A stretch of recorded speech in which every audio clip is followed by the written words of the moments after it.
সিঙ্গাপুরের national day বা জাতীয় দিবস। সিঙ্গাপুরে প্রতি বছর ৯ আগস্ট জাতীয় দিবস উদযাপন করা হয়। ১৯৬৫ সালের ৯ আগস্ট সিঙ্গাপুর মালয়েশিয়া থেকে স্বাধীনতা লাভ করে এবং একটি স্বাধীন ও সার্বভৌম রাষ্ট্র হিসেবে প্রকাশ পায়।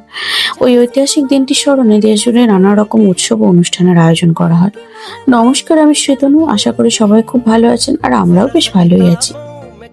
তো যেহেতু 9th আগস্ট সিঙ্গাপুরের ন্যাশনাল ডে, সেই কারণে বিভিন্ন জায়গায় নানা রকম সেলিব্রেশন শুরু হয়ে গেছে সেই প্রায় জুন মাস থেকে। ত্রিশনের স্কুলেও ছিল আজ ন্যাশনাল ডে সেলিব্রেশন। যেহেতু সিঙ্গাপুরের ফ্ল্যাগের রং রেড হোয়াইট, সে কারণে ওদের ড্রেস কোড ছিল রেড হোয়াইটের ওপর। বা রেড টি শার্ট থাকলেও ত্রিশনের হোয়াইট প্যান্ট নেই, সেই জন্য ত্রিশনকে হোয়াইট শার্ট আর রেড প্যান্টে রেডি করলাম। আর লাস্ট সানডে ছিল আমাদের অ্যাপার্টমেন্টের সেলিব্রেশন, সেখানেও আমরা যোগ দিয়েছিলাম কিছুক্ষণের জন্য। আমার রেড কালার সেভাবে পছন্দ নয় বলে আমার কাছে রেড ড্রেসের অপশন ভীষণ কম, তাই রেড হোয়াইটের কম্বিনেশনের এই ড্রেসটাই পরলাম। ফার্স্টে টিকিট নিলাম, তারপর ওরা দিল একটা গুটি ব্যাগ আর কিছু স্ন্যাক্স আর ড্রিঙ্কস আর গেমসেরও আয়োজন করেছিল ওরা। অজয় কিছু গেমসে পার্টিসিপেট করলো, এদিকে তৃষান ততক্ষণে ওর প্লে এরিয়াতে গিয়ে একটু খেলা শুরু করে দিল। আমিও এদিক ওদিকটা ঘুরে দেখছিলাম। তারপর দেখলাম একটা সেকশনে চাইনিজ ল্যাঙ্গুয়েজে কিছু একটা লিখছে। তো কিছুটা কৌতূহলেই জিজ্ঞেস করলাম, কি এটা?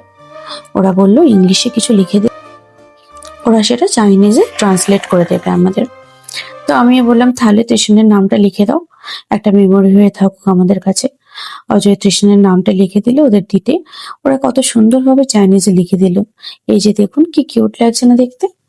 9th আগস্টের জন্য আরো অনেক কিছু সেলিব্রেশন বাকি আছে। আজকের মতো তাহলে এখানেই থাক, কথা হবে পরের ভিডিওতে। সবাই খুব ভালো থাকবেন, সুস্থ থাকবেন আর নিজের খেয়াল রাখবেন।